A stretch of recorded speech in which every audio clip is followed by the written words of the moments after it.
26শে June 1971 major Ziaur রহমানকে sector commander করে গঠিত হয় 11 নম্বর সেক্টর। এই সেক্টরের আওতাধীন এলাকা কিশোরগঞ্জ মহকুমা বাদে সমগ্র ময়মনসিংহ, টাঙ্গাইল জেলা এবং নগরবাড়ি, আরিচা থেকে ফুলছড়ি, বাহাদুরাবাদ পর্যন্ত যমুনা নদী ও তীর অঞ্চল। 26শে জুন 1976 অর্থ বছরের জন্য 2188 কোটি টাকার জাতীয় বাজেট ঘোষণা করেন অর্থ মন্ত্রণালয়ের দায়িত্বে নিয়োজিত প্রেসিডেন্টের উপদেষ্টা পরিষদের সদস্য, সেনাবাহিনী প্রধান ও উপপ্রধান সামরিক আইন প্রশাসক major general Ziaur Rahman. Budget বক্তৃতায় তিনি বলেন, যে বছরটি অতিক্রান্ত হতে যাচ্ছে তা জাতির জীবনে স্মরণীয় হয়ে থাকবে। এই বছরে জাতির ভাগ্যে অনেক গুরুত্বপূর্ণ পরিবর্তন সাধিত হয়েছে। সরকারি প্রশাসন যন্ত্রে কাঠামোগত পরিবর্তন হয়েছে এবং সর্বোপরি জাতীয় ঐক্য ও সংহতি লক্ষণীয়ভাবে সুদৃঢ় হয়েছে। তিনি বলেন, আন্তর্জাতিক সম্পর্কের ক্ষেত্রে বছরটিতে নতুন সাফল্য ও অগ্রগতি সূচিত হয়েছে। পুরনো বন্ধুদের সঙ্গে আমাদের সখ্যতা সুদৃঢ় হয়েছে। বিশেষ করে মুসলিম বিশ্ব ও চীনের সঙ্গে নতুন সম্পর্ক স্থাপিত হওয়ার ফলে আমরা আন্তর্জাতিক সমাজের ঘনিষ্ঠতা লাভ করেছি।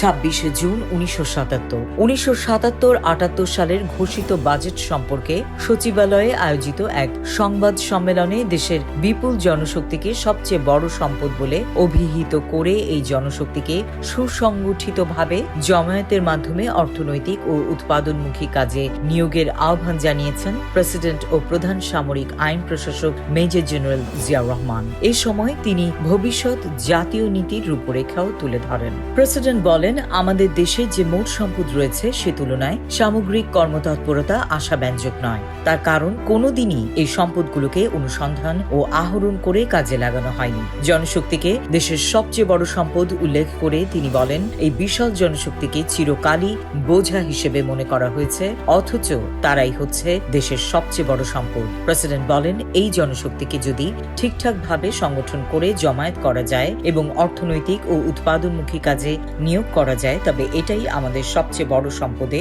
পরিণত হবে। দৃঢ়তার সঙ্গে তিনি বলেন, আমরা আর বর্ষাকালকে আমাদের উন্নয়ন কাজের বাধা হতে দিতে রাজি নই। আমরা বর্ষাকালে রূপকথার অবাস্তবকে এবারে ভাঙবই। প্রেসিডেন্ট বলেন, এতদিন আমাদের কর্মকর্তারা বলতেন বর্ষাকালে রাস্তাঘাট নির্মাণ, কার্পেটিং, দালান কোঠা গড়া এসবে কাজ করা যায় না। আমরা এখন আর এসব যুক্তি গ্রহণ করতে রাজি নই। আমরা জুলাই মাস থেকে কাজ ধরব এবং বিরামহীনভাবে 12 মাস কাজ চলবে। বর্ষাকালে কাজ করার জন্য যদি আমাদের কয়েক লাখ টাকা বেশি খরচ হয় তাতেও কোনো সমস্যা নেই, কিন্তু কোনোভাবেই আলসেমি আর ঘরে বসে থাকার যুক্তিতে সায় দেব না।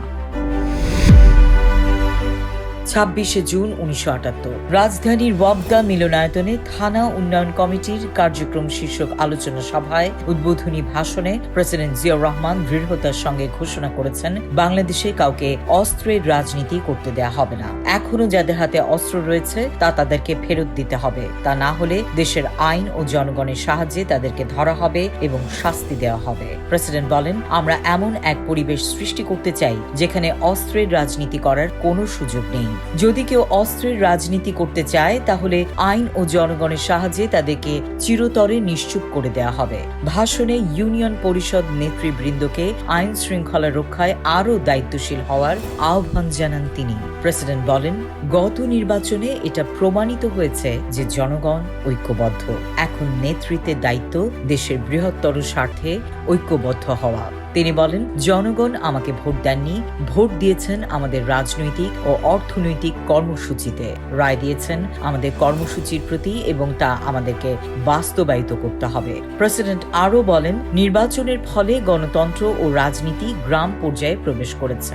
জনগণ তাদের ভাগ্য নির্ণয় করার শপথ নিয়েছেন। তাই দলীয় বা ব্যক্তিগত কাজে ব্যস্ত থাকলে হবে না, জনগণের সাথে মিলে কাজ করতে হবে। নির্বাচনের ফলে প্রাসাদ রাজনীতি ও প্রাসাদ ষড়যন্ত্র দিনেরও অবসান হয়েছে মন্তব্য করে প্রেসিডেন্ট বলেন, রাজনীতি এখন জনগণের কাছে চলে গেছে।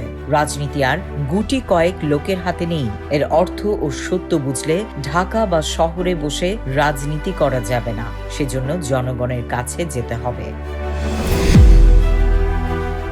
26 জুন 1979 রাজধানীর মহাখালীতে ডায়রিয়া ব্যাধির আন্তর্জাতিক গবেষণা কেন্দ্রের উদ্বোধন করে এই প্রতিষ্ঠানটিকে একটি উচ্চমানের আদর্শ প্রতিষ্ঠানে রূপান্তরিত করার আহ্বান জানান প্রেসিডেন্ট জিয়াউর রহমান।